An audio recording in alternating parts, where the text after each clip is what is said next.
இந்த மழைநீர் வடிகாலுக்காகவே சென்னை மாநகராட்சி சார்பா 4000 கோடி ஒதுக்கி இருக்காங்க. அந்த 4000 கோடி என்னத்தை தான் பண்ணீங்க? இந்த மாதிரி மழை காலத்துல தண்ணி நிக்க கூடாதுன்ற ஒரே காரணத்துக்காக தான் 4000 கோடி ஒதுக்கி இருக்காங்க. இப்ப அந்த 4000 கோடி யார் அக்கௌண்ட் காசு? எங்க அக்கௌண்ட் காசு தானே. உதயநிதிக்கிற இப்படி கேட்கலாம் தானே.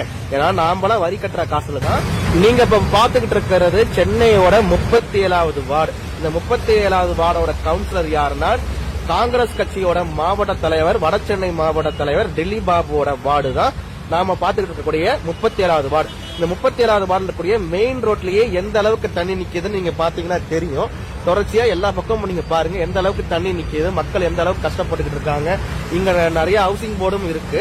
இங்க இருக்கக்கூடிய மக்கள் இந்த மழை காலத்துல அவதிப்பட்டுக்கிட்டு இருக்காங்க. இந்த மழைநீர் வடிகாலுக்காகவே சென்னை மாநகராட்சி சார்பா 4000 கோடி ஒதுக்கி இருக்காங்க. அந்த 4000 கோடி என்னத்தை தான் பண்ணீங்க? இந்த மாதிரி மழை காலத்துல தண்ணி நிக்க கூடாது